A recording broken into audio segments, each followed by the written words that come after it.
ನಿಮಗೆಲ್ಲ ನೆನಪಿರ್ಬೋದು, ಕಳೆದ ವರ್ಷ ಇದೇ ಸಮಯಕ್ಕೆ ಕರೆಕ್ಟಾಗಿ ಇದನ್ನು ಅನೌನ್ಸ್ ಮಾಡಿದ್ವಿ. ಡಾಕ್ಟರ್ ವಿಷ್ಣುವರ್ಧನ ಅಮೃತ ಮಹೋತ್ಸವ ಅಂತ ಬಹಳ ದೊಡ್ಡ ಮಟ್ಟದಲ್ಲಿ ನೀವೆಲ್ಲ ಪ್ರಚಾರ ಕೂಡ ಕೊಟ್ಟಿದ್ರಿ. ಏನಕ್ಕೆ ಈ ಅಮೃತ ಮಹೋತ್ಸವ ಅಂತ ಅಂದರೆ, ಡಾಕ್ಟರ್ ವಿಷ್ಣುವರ್ಧನ್ ಅವರ ಹೆಸರಲ್ಲಿ ಇಡೀ ಚಿತ್ರರಂಗ ಕೂಡಿ ಸಂಭ್ರಮಿಸಿದ್ದೇ ಇಲ್ಲ. ಅದು ಹಿರಿಯ ಪತ್ರಕರ್ತರು ತುಂಬ ಜನ ಇಲ್ಲಿದ್ದಾರೆ, ಅಭಿಮಾನಿಗಳು ಮಂಡ್ಯದಲ್ಲಿ ಸಂಭ್ರಮಿಸಿದ್ದಾರೆ, ಚಿತ್ರದುರ್ಗದಲ್ಲಿ ಸಂಭ್ರಮಿಸಿದ್ದಾರೆ.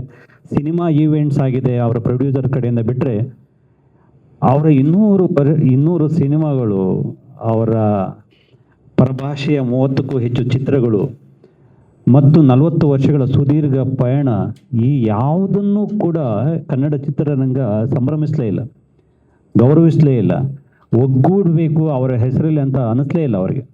ಆ ಕಾರಣಕ್ಕೋಸ್ಕರ ನಾವು ಅಂದ್ಕೊಂಡ್ವಿ, ಅವರ ಹೆಸರಲ್ಲಿ ಒಂದು 75ನೇ ವರ್ಷ ಮತ್ತೆ ಬರಲ್ಲ, ಅವರ ಈ ಸಂದರ್ಭವನ್ನು, ಈ ವರ್ಷವನ್ನು ಒಂದು ತುಂಬ ದಿವಸ ಉಳಿಯುವಂತಹ ನೆನಪಾಗಿಸಬೇಕು ಅಂತ ಹೇಳಿ ಅಂದ್ಕೊಂಡ್ವಿ.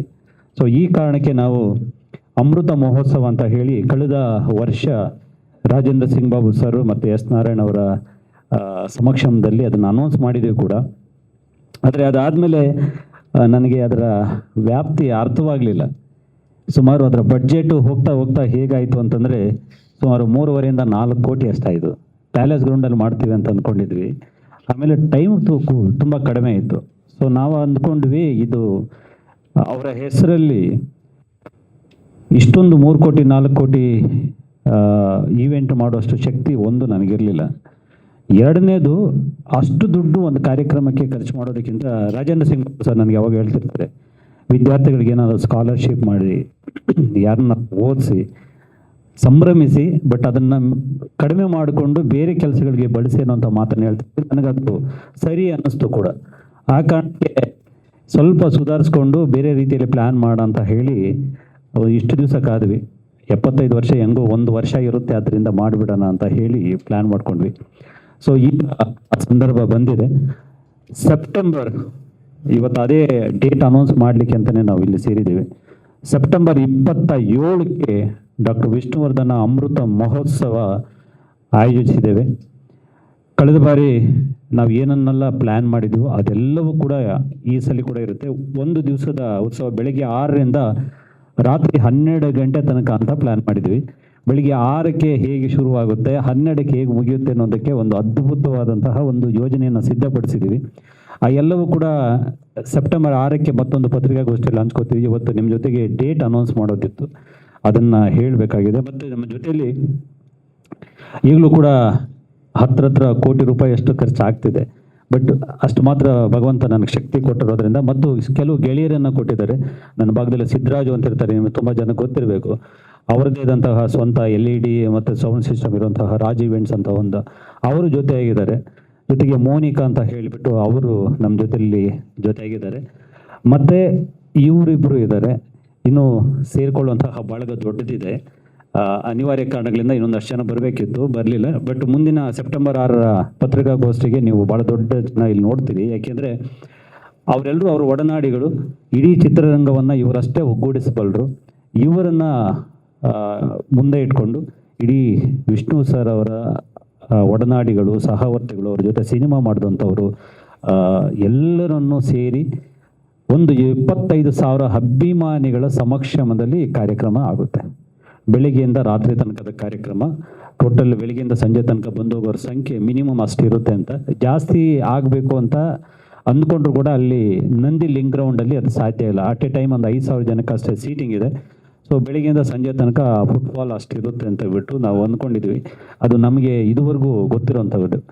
ನಾವು ನೋಡಿದ್ದೀವಿ ಆ ಸಂಖ್ಯೆನ. ಕಳೆದ ಬಾರಿ ಕಟೌಟ್ ಜಾತ್ರೆ ಅಂತ ಮಾಡಿದರೆ ನಿಮಗೆಲ್ಲ ನೆನಪಿದೆ, ಅದು ಲಿಮ್ಕಾ ಬುಕ್ ಆಫ್ ರೆಕಾರ್ಡ್ ಕೂಡ ಆಯಿತು. ಸುಮಾರು 2.25 ಲಕ್ಷ ಜನ, ಪೊಲೀಸವ್ರು ಹೇಳಿದ ಪ್ರಕಾರ 2.25 ಲಕ್ಷ ಜನ ಬಂದಿದ್ರು. ಅದು ಡಾಕ್ಟರ್ ವಿಷ್ಣುವರ್ಧನ್ ಅವರ ಶಕ್ತಿ. ಸೊ ಈಗ ಈ ಅಮೃತ ಮಹೋತ್ಸವ ಕೂಡ ಹಾಗೆ ಆಗುತ್ತೆ.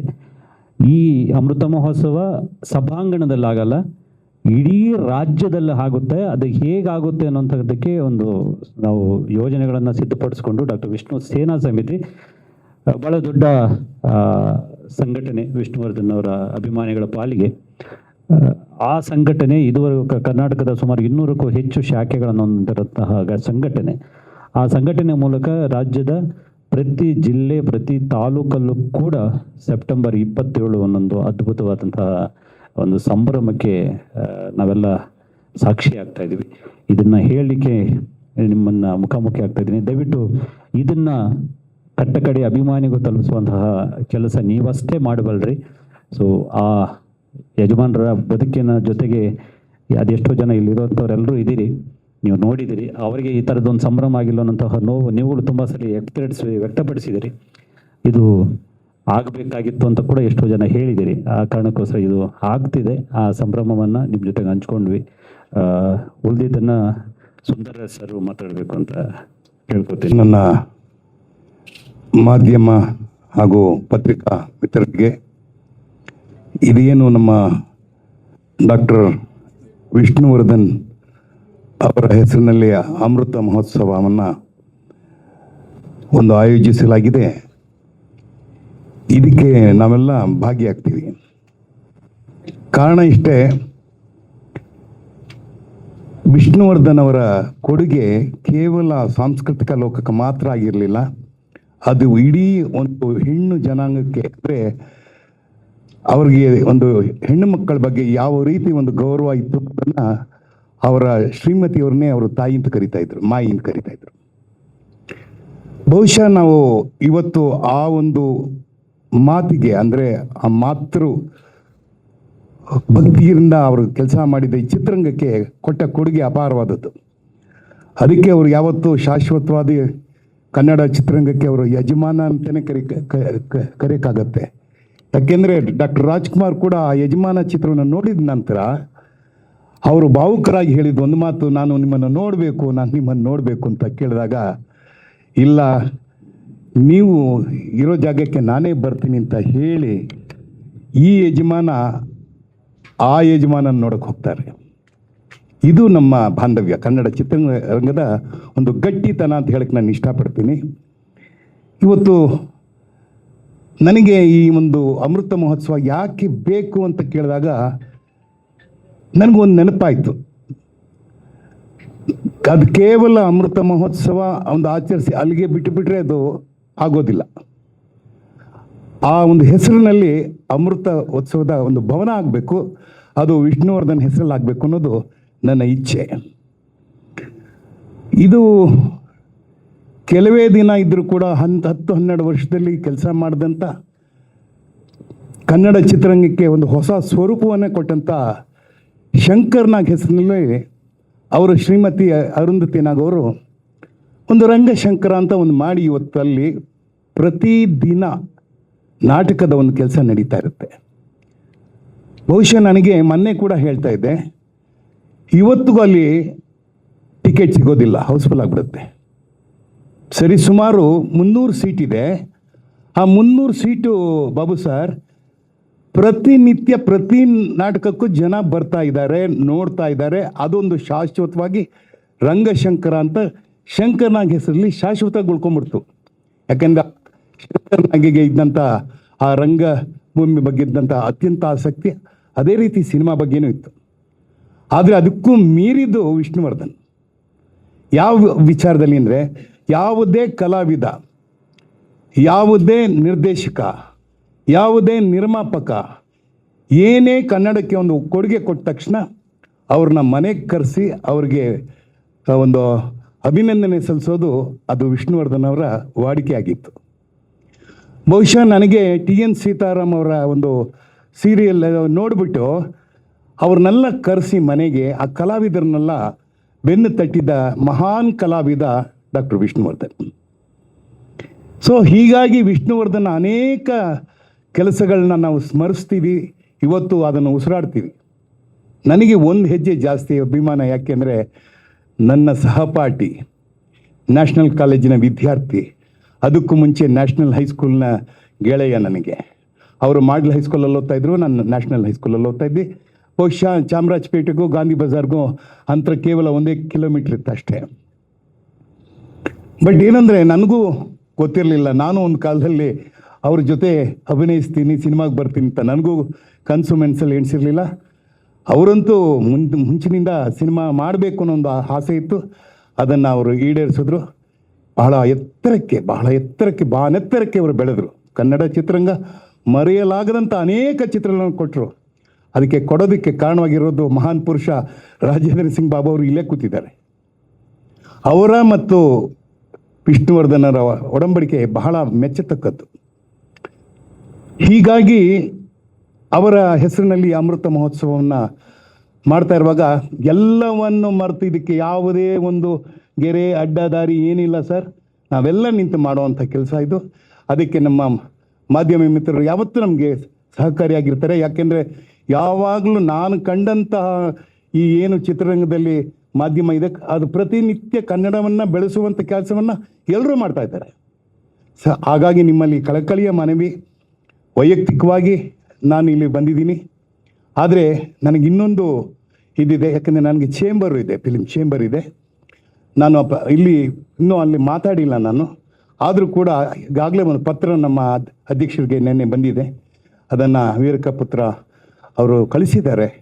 ಅದನ್ನು ಅಲ್ಲಿ ನಾವು ಮಂಡಿಸಿ, ನಾವು ಇಡೀ ಚಿತ್ರರಂಗ ಅಂದರೆ ಕೇವಲ ಅದು ವಾಣಿಜ್ಯ ಮಂಡಳಿ ಆಗಿರೋದಿಲ್ಲ, ಅದು ಕಲಾವಿದರ ಸಂಘ ಆಗಿರುತ್ತೆ, ನಿರ್ದೇಶಕರ ಸಂಘ ಆಗಿರುತ್ತೆ, ಒಟ್ಟಾರೆ ಕನ್ನಡ ಚಿತ್ರೋದ್ಯಮ ಜೊತೆಗೆ ನನ್ನ ಒಂದು ಆಶಯ ಏನಂದರೆ, ಅದು ಕೇವಲ ಕನ್ನಡದ ಉತ್ಸವ ಆಗಬಾರ್ದು, ಅದು ಭಾರತೀಯ ಉತ್ಸವ ಆಗಬೇಕು ಅವರ ಹೆಸರಲ್ಲಿ.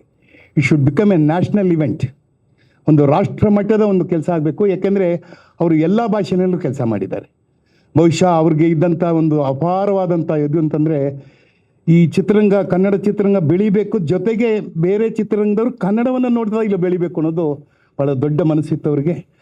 ಹಾಗಾಗಿ ಅವ್ರ ಜೊತೆ ನಾನು ಕೆಲಸ ಮಾಡುವಾಗ ತುಂಬ ಕಲಿತೆ. ಇವತ್ತು ಅವರ ಅಭಿಮಾನಿ ಸಂಘದ ಅಧ್ಯಕ್ಷರಾಗಿ ನನ್ನ ಮಿತ್ರ, ಲೇಖಕ ವೀರಕಪುತ್ರ ಶ್ರೀನಿವಾಸ್ ಅವರು ಒಂದು ದೊಡ್ಡ ಸಾಹಸಕ್ಕೆ ಕೈ ಹಾಕಿದ್ದಾರೆ. ಬಹುಶಃ ಇದು ಆರ್ಥಿಕವಾಗಿ ನೀವು ಇಷ್ಟಾಗತ್ತೆ ಅಷ್ಟಾಗತ್ತೆ ಈಗಲೇ ತೀರ್ಮಾನ ಮಾಡ್ಕೊಂಡು ಮಾಡೋಕ್ಕಾಗಲ್ಲ. ಅದಕ್ಕೆ ಎಲ್ಲ ಕಡೆಯಿಂದ ಸಹಕಾರ ಬೇಕೇ ಬೇಕಾಗತ್ತೆ. ಆ ಸಹಕಾರ ಕೊಡುವಲ್ಲಿ ನಾವು ಕೂಡ ಶ್ರಮ ವಹಿಸ್ತೀವಿ ಅನ್ನೋದನ್ನು ಇಲ್ಲಿ ಮನಸ್ಸು ಬಿಚ್ಚಿ ಮಾತಾಡೋಕ್ಕೆ ನಾನು ಇಷ್ಟಪಡ್ತೀನಿ. ಯಾಕೆಂದರೆ ನಾವು ಬರೋವಾಗಲೂ ಬರಿಗೈಯಲ್ಲೇ ಬಂದಿದ್ದು, ಹೋಗೋವಾಗಲೇ ಬರಿಗೈಯಲ್ಲೇ ಹೋಗೋದು. ಆದರೆ ನಾವು ಏನಾದರೂ ಒಂದು ಕೆಲಸವನ್ನು ಶಾಶ್ವತವಾಗಿ ಚಿತ್ರರಂಗ ನೋಡಿ ಅದಕ್ಕೆ ಅಪ್ಪ ಈ ಥರ ಇದ್ದರೆ ಇಂಥವ್ರು ಇದ್ದರು ಅಂತ ಹೇಳೋ ಕೆಲಸವನ್ನು ಮಾಡೋದ್ರಲ್ಲಿ ನಾನಿದ್ದೀನಿ ನಿಮ್ಮ ಜೊತೆಗೆ. ಹಾಗೆ ಬಾಬು ಸಾರು ಇದ್ದಾರೆ. ಯಾಕೆಂದರೆ ಈಗಷ್ಟೇ ಮಾತಾಡ್ತಾ ಇದ್ವಿ, ಬಾಬು ಸಾರು ನಾನು ಮಾತಾಡ್ತಾ ಇದ್ವಿ. ಅವರ ಇನ್ನೂ ಸ್ವಲ್ಪ ದಿವಸಕ್ಕೆ ಇನ್ನೊಂದು 100 ವರ್ಷ ಆಗುತ್ತೆ ಅಂತ ಕಾಣುತ್ತೆ ಮಹಾತ್ಮ ಪಿಕ್ಚರ್ಸ್ಗೆ. 75 ಇವತ್ತಿಗೆ 10 ದಿವಸ ಪಿಕ್ಚರ್ ನೋಡ್ಬಿಟ್ರೇ ದೊಡ್ಡ ವಿಷಯ. ಪೋಸ್ಟರ್ 10 ಅಂತ ಹಾಕ್ಬಿಟ್ಟು ದೊಡ್ಡದಾಗಿ ಹಾಕ್ಬಿಡ್ತಾರೆ. ಆದರೆ ಅಂಥದ್ರಲ್ಲಿ ಆ 10 ಪಕ್ಕದಲ್ಲಿ ಇನ್ನೊಂದು 0 ಬಂದು 100 ವರ್ಷ ಮಾಡೋದಿದೆಯಲ್ಲ, ಬಹಳ ದೊಡ್ಡ ಸಾಧನೆ. ನನಗೂ ವಿಷ್ಣುಗೂ ಸಮವಯಸ್ಸು, ನನಗಿಂತ 1 ವರ್ಷದ ಅಥವಾ 6 ತಿಂಗಳು ದೊಡ್ಡವರು. ಅವರು ಸೆಪ್ಟೆಂಬರ್ 18, 1950, ನಾನು 2 ಫೆಬ್ರವರಿ 1951. ಆದರೆ 6 ಎತ್ತರಕ್ಕೆ ಬೆಳೆದಂಥ ಆ ಮಹಾನ್ ಮನುಷ್ಯನ ಪಕ್ಕದಲ್ಲಿ ನಾನು 3 ಅಡಿ ಇದ್ರೂ ಪರವಾಗಿಲ್ಲ. ಹಾಗಾಗಿ ನನ್ನ ವಿಷ್ಣು, ನನ್ನ ಕುಮಾರ, ನನ್ನ ಸಂಪತ್ ಕುಮಾರ ಅವರ ಕೆಲಸಕ್ಕೆ ನಾನು ಸದಾ ಭಾಗಿಯಾಗಿರ್ತೀನಿ. ನಿಮ್ಮಗಳ ಒಂದು ಸಹಕಾರ ಇರಲಿ.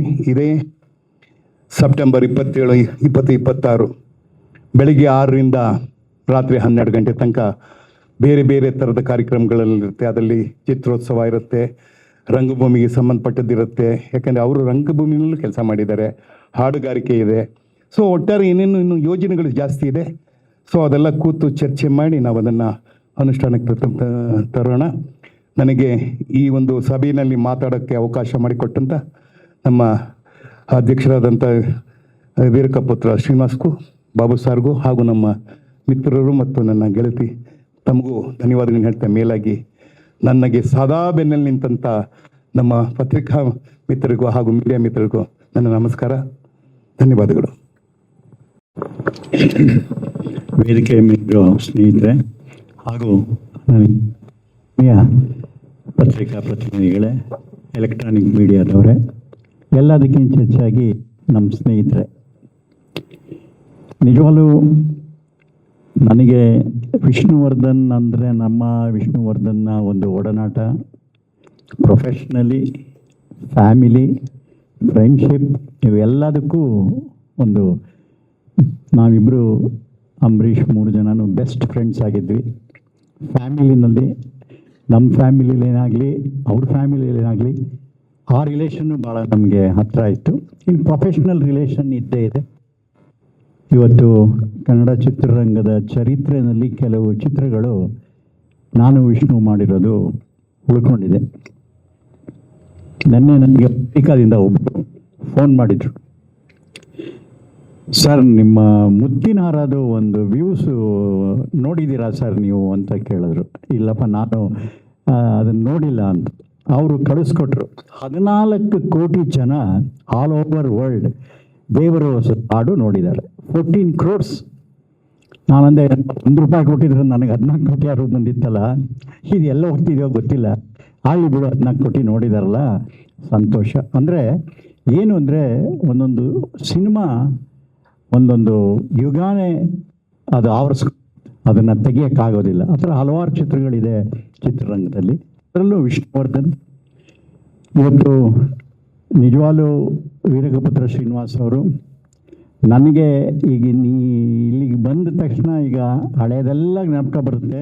ಇನ್ನು 2 ದಿವಸ 3 ದಿವಸ ಬೇಕು ನನಗೆ ಮತ್ತೆ ನಾರ್ಮಲಿಗೆ ಬರೋಕ್ಕೆ. ಯಾಕೆಂದರೆ ಅಷ್ಟೇ ಎಮೋಷ್ನಲಿ ಕಷ್ಟ ಆಗಿಬಿಡುತ್ತೆ. ಯಾಕೆಂದರೆ ಎಲ್ಲ ಒಂಥರ ನಮ್ಮ ಸಿನಿಮಾದಲ್ಲಿ ಫ್ಲ್ಯಾಶ್ ಬ್ಯಾಕ್ ಹೇಳ್ತೀವಲ್ಲ, ಹಾಗೆ ನಾವು ಚಿಕ್ಕಂದಿನಿಂದ ಹೇಗಿದ್ವಿ, ಏನು ಸ್ಪಿಚ್ಗಳು ಹೇಗೆ ಮಾಡಿದ್ವಿ, ಎಂತೆಂಥ ಸಮಯಗಳನ್ನ ನಾನು ವಿಷ್ಣು ಅಂಬರೀಷ್ ಕಳೆದಿದ್ದೀವಿ ಎಲ್ಲ.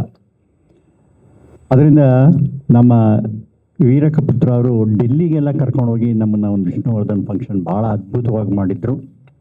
ಈಗಲೂ ಅವರು ಲಾಸ್ಟ್ ಇಯರೇ ಇದು ಆಗಬೇಕಾಗಿತ್ತು. ಲಾಸ್ಟ್ ಇಯರು ಟೈಮ್ ಭಾಳ ಕಮ್ಮಿ ಇತ್ತು. ಆಮೇಲೆ ಸ್ವಲ್ಪ ಚೆನ್ನಾಗಿ ಮಾಡಬೇಕು, ಪ್ಲ್ಯಾನ್ ಮಾಡೋಣ ಅಂಥೇಳಿ ಕೆಲವು ಪ್ರಯತ್ನ ಎಲ್ಲ ಮಾಡಿದ್ವಿ. ಆಮೇಲೆ ಹೆಂಗೋ 75ನೇ ವರ್ಷ ಬರ್ತಾ ಇದೆಯಲ್ಲ, ಒಂದೇ ಸರಿ ಮಾಡಬೇಡ ಅಂಥೇಳಿ ಮುಂದಕ್ಕೆ ಹಾಕ್ಕೊಂಡ್ವಿ. ಇವಾಗ ಹಲವಾರು ಯೋಜನೆಗಳು ಮಾಡಿದ್ದಾರೆ. ಇದು ಬಹಳ ಬಹಳ ಮುಖ್ಯ ಆಗುತ್ತೆ. ಯಾಕೆಂದರೆ ಒಂದು ನಟನಿಗೆ ಸಾವೇ ಇರಲ್ಲ. ಫಿಸಿಕಲಿ ಸತ್ತಿರ್ಬೋದು, ಆದರೆ ಸ್ಕ್ರೀನ್ ಮೇಲೆ ಸಾಯೋಕ್ಕೆ ಆಗಲ್ಲ. ಈ ವಿಲ್ ಬಿ ಎವರ್ ಗ್ರೀನ್. ಯಾಕಂದ್ರೆ 200 ಪಿಕ್ಚರ್ ಮಾಡಿ 1 ಜನ್ರೇಷನ್ ಅಲ್ಲ, 2 ಜನ್ರೇಷನ್ 3 ಜನ್ರೇಷನ್ ನೋಡ್ತಾನೆ ಇರ್ತಾರೆ. ಏಕೆಂದರೆ ಅಂಥ ಒಂದು ವ್ಯಕ್ತಿತ್ವ, ಅಂಥ ಒಂದು ನಟ. ಆಮೇಲೆ ಕೆಲವು ವಿಚಾರದಲ್ಲಿ ನಟರು ಸ್ವಾರ್ಥ ಇರ್ತಾರೆ, ಒಪ್ಕೊಳ್ಳಲ್ಲ ಎಲ್ಲ ಪಾತ್ರಗಳನ್ನೂ. ಬಟ್ ವಿಷ್ಣು ಆ ಥರ ಇಲ್ಲ. ಡೈರೆಕ್ಟ್ರು, ಕತೆ ಅವೆರಡಕ್ಕೆ ಏನು ಹೇಳಿದ್ರು ಸರಿ, ಮಾಡಬೇಕೇನೋ ಮಾಡ್ತೀನಿ, ಆ ಥರ ಒಬ್ಬ ನಟ. ಇವತ್ತು ಭಾಳ ಕಷ್ಟ. ಇವತ್ತು ನಟರನ್ನ ನೋಡೋಕ್ಕೆ ಕಷ್ಟ, ಕತೆ ಕೇಳೋಕ್ಕೆ ಯಾರೂ ರೆಡಿ ಇಲ್ಲ. ಕಾದಂಬರಿಗಳು ಹೇಳಿದ್ರೆ ದೂರ ಹೊರಟೋಗ್ಬಿಡ್ತಾರೆ. ಅವ್ರಿಗೆ ಪ್ಯಾನ್ ಇಂಡಿಯಾ ಬೇಕು, ನಮ್ಮ ಕತೆ ಬೇಡ ಅವ್ರಿಗೆ. ಬಟ್ ಆದರೆ ವಿಷ್ಣು ಆ ಥರ ಇಲ್ಲ. ನೀವೆಲ್ಲ ಆ ಕೆರಿಯರ್ನಲ್ಲೇ ಪಿಕ್ಚರ್ಗಳು ನೋಡ್ಕೊಂಬನ್ನಿ, ಆ ಥರ ಮಾಡಿದ ಪಿಕ್ಚರ್ಗಳೆಲ್ಲ ಭಾಳ ವಿಭಿನ್ನವಾದ ಪಾತ್ರಗಳನ್ನ ಸೆಲೆಕ್ಟ್ ಮಾಡಿ ಆಮೇಲೆ ಸೈ ಅಂತ ಪ್ರೂವ್ ಮಾಡಿದ್ದಾರೆ. ಅದು ಇಂಪಾರ್ಟೆಂಟು. ಲಂಚ ಎಲ್ಲಿ ಬೇಕಾದ್ರೂ ಕೊಡ್ಬೋದು, ಆಡಿಯನ್ಸ್ಗೆ ಮಾತ್ರ ಲಂಚ ಕೊಡೋಕ್ಕಾಗಲ್ಲ.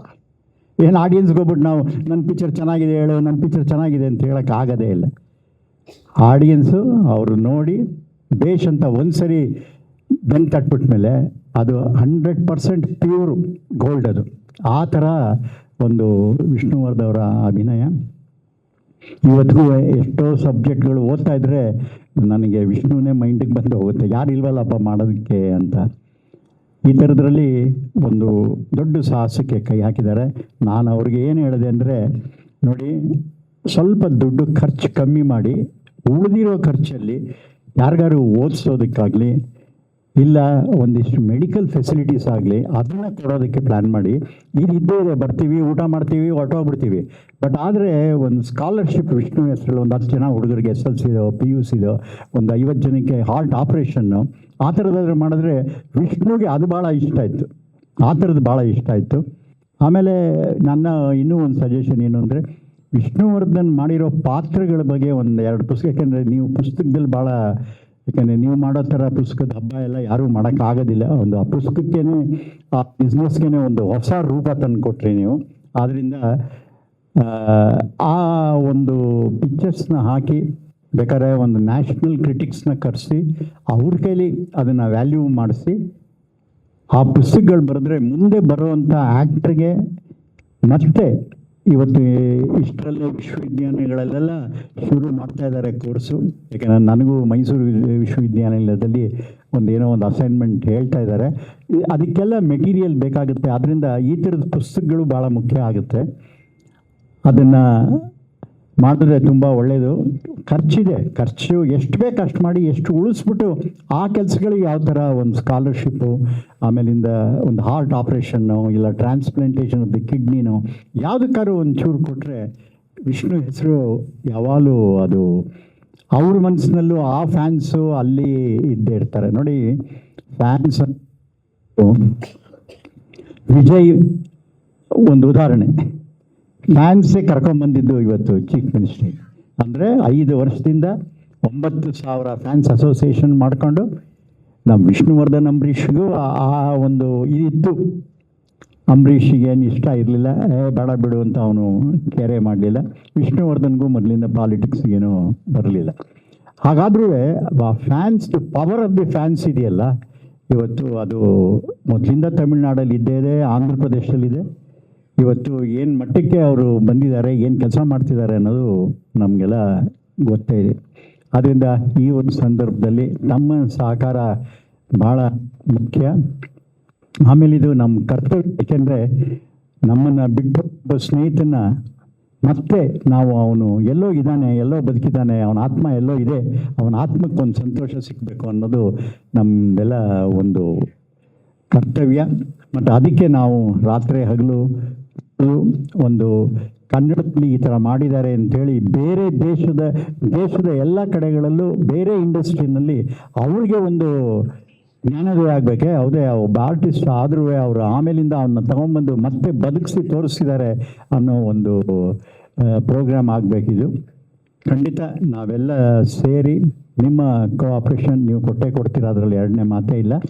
ಬಟ್ ಆದರೂ ಈ ಒಂದು ಅದ್ಭುತವಾದ ಸಮಾರಂಭನ ಸೆಪ್ಟೆಂಬರ್ 27ನೇ ತಾರೀಕು ಮಾಡೋಣ. ನಮ್ಮ ಕೈಲಿ ಎಷ್ಟು ಮಾಡೋಕ್ಕೆ ಸಾಧ್ಯ ಅದೋ ಅದಕ್ಕೆ ನಾವು ಮಾಡಿ ಶ್ರೀನಿವಾಸ್ ಅವ್ರ ಜೊತೆ ನಿಂತ್ಕೊಂಡು ಇದೊಂದು ಫಂಕ್ಷನ್ನ ವಿಷ್ಣುವರ್ಧನ್ನ ಮತ್ತೆ ಲೈವ್ ತರೋಣ ಅನ್ನೋ ಒಂದು ಆಸೆ ಎಲ್ಲರಿಗೂ. ಅವರ ಫ್ಯಾನ್ಸು, ಆರ್ಟಿಸ್ಟು ಎಷ್ಟು ಜನ ಇವತ್ತಿಗೂ ನಾನು ಎಲ್ಲೋದ್ರೂ, ಯಾವ ಮದುವೆಗೆ ಹೋಗಲಿ ಎಲ್ಲೋಗಲಿ, ಹೆಂಗಸರು ಫಸ್ಟು ವಿಷ್ಣುವರ್ಧನ್ನ, ಸಾರ್ ವಿಷ್ಣುವರ್ಧನ್. ನನ್ನನ್ನು ಮುಟ್ಬಿಟ್ಟವರು, ಸರ್ ನೀವು ವಿಷ್ಣುವರ್ಧನ್ ಜೊತೆಲಿದ್ರಲ್ಲ, ನಿಮ್ಮನ್ನು ಮುಟ್ಟಿದ್ರೆ ವಿಷ್ಣುವರ್ಧನ್ ಮುಟ್ಟಿದಂಗೆ ಆಗುತ್ತೆ ಅಂತೇಳಿ ಮದುವೆಗಳಲ್ಲಿ ಫಂಕ್ಷನ್ಗಳಲ್ಲಿ ವಿಷ್ಣುವರ್ಧನ ಅಷ್ಟು ಹೃದಯದಲ್ಲಿ ಇಟ್ಕೊಂಡಿದ್ದಾರೆ 6 ಕೋಟಿ ಕನ್ನಡಿಗರು. ಈ ಒಂದು ಸಮಾರಂಭ ನನಗೆ ಇಲ್ಲಿ ಕರೆದು, ನಾನು ಏನು ಬೇಡ ನಾವು ಕೆಲಸ ಮಾಡ್ತೀವಿ ಅಂತ, ಇಲ್ಲ ಸರ್ ನೀವು ಬನ್ನಿ ಅಂತ ಹೇಳಿದ್ರು. ಸರಿ ಅಂಥೇಳಿ ನಿಮ್ಮನ್ನು ಎಲ್ಲರನ್ನೂ ಭೇಟಿ ಮಾಡ್ದಂಗೆ ಆಯಿತು. ಮತ್ತು ಶ್ರೀನಿವಾಸ್ ಅವ್ರಿಗೆ ಮತ್ತೊಮ್ಮೆ ಧನ್ಯವಾದಗಳು. ಮತ್ತು ನಾವು ಒಂದು 1,000 ರೂಪಾಯಿ ಬಾಂಡಲ್ಲಿ ಬರ್ಕೊಟ್ಬಿಡ್ತೀವಿ ನಿಮ್ಮ ಜೊತೆಯಲ್ಲಿ. ನಾವು ಯಾವಾಗಲೂ ಇದ್ದು 27ನೇ ತಾರೀಕುವರೆಗೂ ನಿಮ್ಮದು ಫಂಕ್ಷನ್ ಮುಗಿಸಿ ವಿಷ್ಣುವರ್ಧನನ್ನು ಒಂದು ಲೈವ್ ತೋರಿಸೋಣ ಎಲ್ಲ ಕಡೆಗೆ ಅಂತ. Thank you sir.